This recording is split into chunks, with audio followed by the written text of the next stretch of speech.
1 യോഹന്നാൻ 2:12. കുഞ്ഞുമക്കളെ, ഞാൻ നിങ്ങൾക്ക് എഴുതുന്നു, യേശുവിൻ്റെ നാമത്തെ പ്രതി നിങ്ങളുടെ പാപങ്ങൾ ക്ഷമിക്കപ്പെട്ടിരിക്കുന്നു. പരിശുദ്ധ പരമദിവ്യകാരുണ്യ എന്നേരവും ആരാധനയും സ്തുതിയും പുകഴ്ചയും ഉണ്ടായിരിക്കട്ടെ.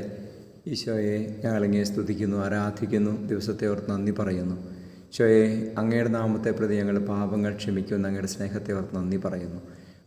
ഈശോയെ, ഇന്നേ ദിവസത്തെ അങ്ങേക്ക് പൂർണ്ണമായി സമർപ്പിച്ച് ലോകം മുഴുവനും അങ്ങേ ആരാധിക്കുന്ന ഈ ദിവസം, ലോകം മുഴുവൻ എല്ലാ കത്തോലിക്കരും ഒന്നു ചേർന്ന് അങ്ങേ ആരാധിക്കുന്ന ഈ ദിവസം ഞങ്ങൾ പ്രത്യേകമായി അങ്ങേ സ്നേഹിച്ച് സ്തുതിക്കുന്നു.